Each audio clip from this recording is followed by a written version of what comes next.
پھر اسی طرح میرے ساتھیوں یہ ایثار کا جذبہ صرف انسانوں تک نہیں بلکہ جانوروں پر بھی انسان ایثار کرتا ہے۔ عبداللہ بن جعفر رضی اللہ تعالیٰ عنہ کا واقعہ ہے، یہ بہت صاحب ثروت صحابی رہے ہیں۔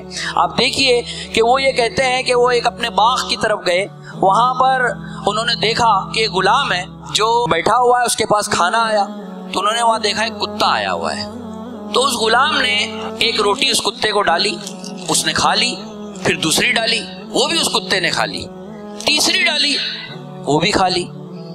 تو یہ عبداللہ بن جعفر ان کے پاس آئے اور انہوں نے کہا کہ تمہیں دن میں کتنا کھانے کے لیے ملتا ہے؟ کہا بولا یہی ملتا ہے۔ پھر کہا تم نے یہ پورے کتے کو کھانا دے دیا؟ تو کہا ہمارے ایریے میں کتے نہیں ہوتے، یہ بہت دور سے ہانپتا ہوا آ رہا تھا، تو مجھ کو یہ گوارا نہیں ہوا کہ میں آسودہ ہو کر کھاؤں اور یہ بھوکا رہے، اس لیے میں نے اسے پوری اپنا کھانا دے دیا۔ تو عبداللہ بن جعفر کہتے ہیں اب کیا کرو گے؟ کہا میں ایسا ہی دن گزار لوں گا۔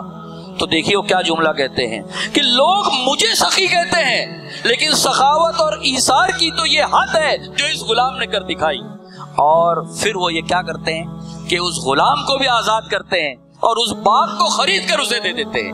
اس سے پتہ کیا چلتا ہے کہ ایسے ایثار کرنے والوں کو اللہ محروم نہیں رکھتا، ان کے لیے بھی اللہ تعالیٰ اپنی سخاوت اور اپنے انداز میں ان کے ساتھ معاملہ کرے گا۔ اور یہ جو سخی لوگ ہیں ان کو اس طرح کے ایثار والے لوگوں کو دنیا میں بھی اللہ محروم نہیں رکھتا، اور آخرت میں تو اپنی سخاوت کے اعتبار سے اللہ انہیں کیا کرے گا؟ نوازے گا۔